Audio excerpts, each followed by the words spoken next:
Yo, what's up guys? Samahan nyo guys, mag-shoulder workout ako dito sa bahay. So dapat nasa gym ako ngayon kasi tinamad ako mag-workout sa gym. At dito na ako mag-shoulder ngayon. May mga gamit naman ako dito at saka mga dumbbell dito. Kaya pwede tayo mag-workout dito. Shoulder workout tayo guys. So sabayin nyo lang ako sa aking workout sa shoulder. Pakita ko din sa inyo yung aking wina-workout sa shoulder. So kaya ganyan yung ating shoulder ngayon, no? Yan. So tara, let's go guys. So naninibago ako ngayon mag-vlog. Kaya pupushyan nyo na guys. So let's start na tayo sa ating workout sa ating shoulder. So ang unang workout ko sa shoulder ay yung single lateral raise na dumbbell. So maghanap lang kayo ng hawakan dyan. Then ito, yan.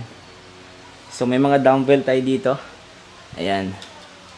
So yung mga dumbbell. So let's start tayo sa ating workout sa ating shoulder. So gagamitin natin ngayon yung ating 25 pounds na dumbbell, side lateral raise.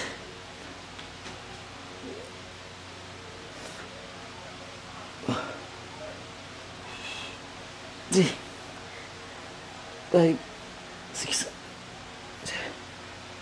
8, 9,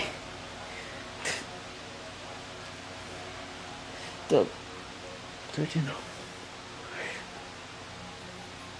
Ito. Yan.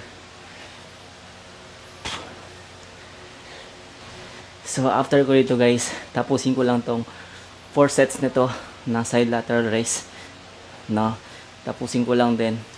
Magja-jump tayo dito sa shoulder press, dumbbell shoulder press. Okay, so tapusin ko lang to, then jump tayo dito. Meron akong dumbbell dito 40 pounds. Nasa 20 or 18 kilo to. Yan, so kahit pa paano naman guys, medyo may mga dumbbell ako, mga heavy. Pinaka heavy kong dumbbell ito ay 65. Ito 40, then meron akong 25, then 30, 2, 3, 4, 5, 6, 7, 8, 9, 10, 11, 12, 14.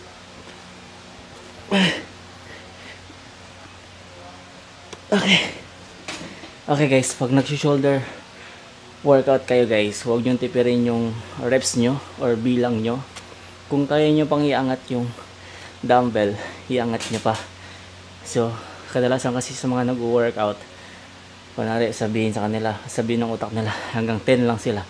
Hanggang 10 lang talaga sila, kahit kaya pa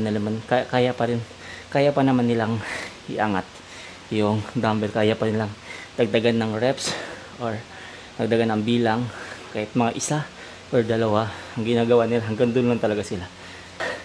Okay, so jump na tayo sa ating next workout. Tapusin ko lang tong shoulder press. Pahinga lang tayo ng mga 1 minute or 30 seconds.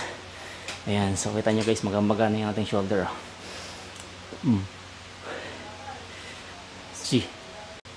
Okay guys, para sa ating third exercise sa ating shoulder workout ay yung lateral raises.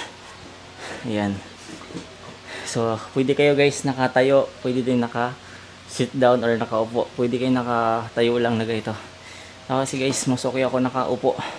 Mas ramdam ko yung tension ng shoulder natin. 1, 2, 3, 4, 5, 6, 7, 8, 9,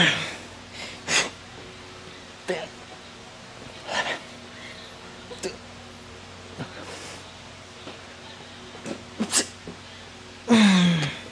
Okay. Hindi na masama yung 12 reps. Okay. Yeah. Grabe, maga-maga na yung shoulder natin. So ating third exercise. Okay.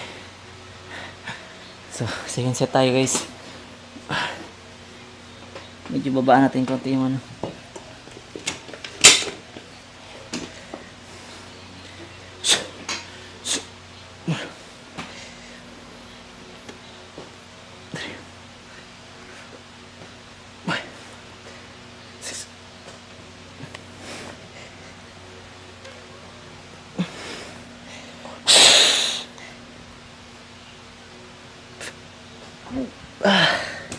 Okay.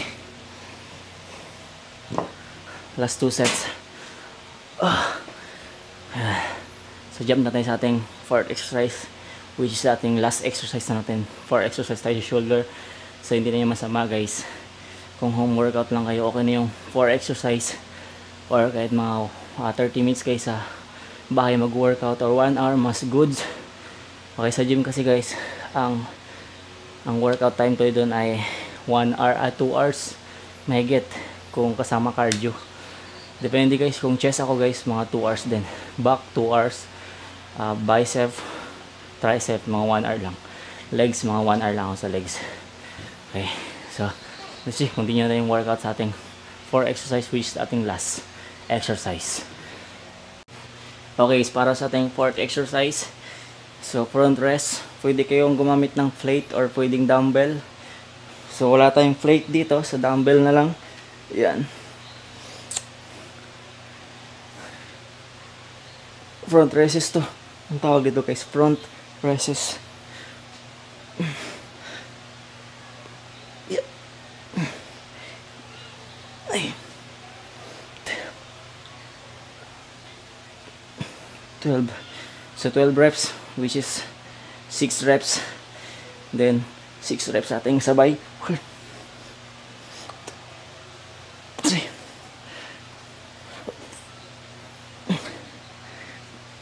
Okay. So yun yung ating pang-apat na workout. Siguro maglalas pa ako. So which is last nating workout dito ay upright row. Ito. So pwede kayong mag-upright row sa mga long bar or sa mga ang tawag doon, yung mga bar na pang upright row talaga. Then pwede ding dumbbell. So depende sa inyo kung ano yung gusto nyo. So yun yung ating last workout. Upright row tayo. Ito.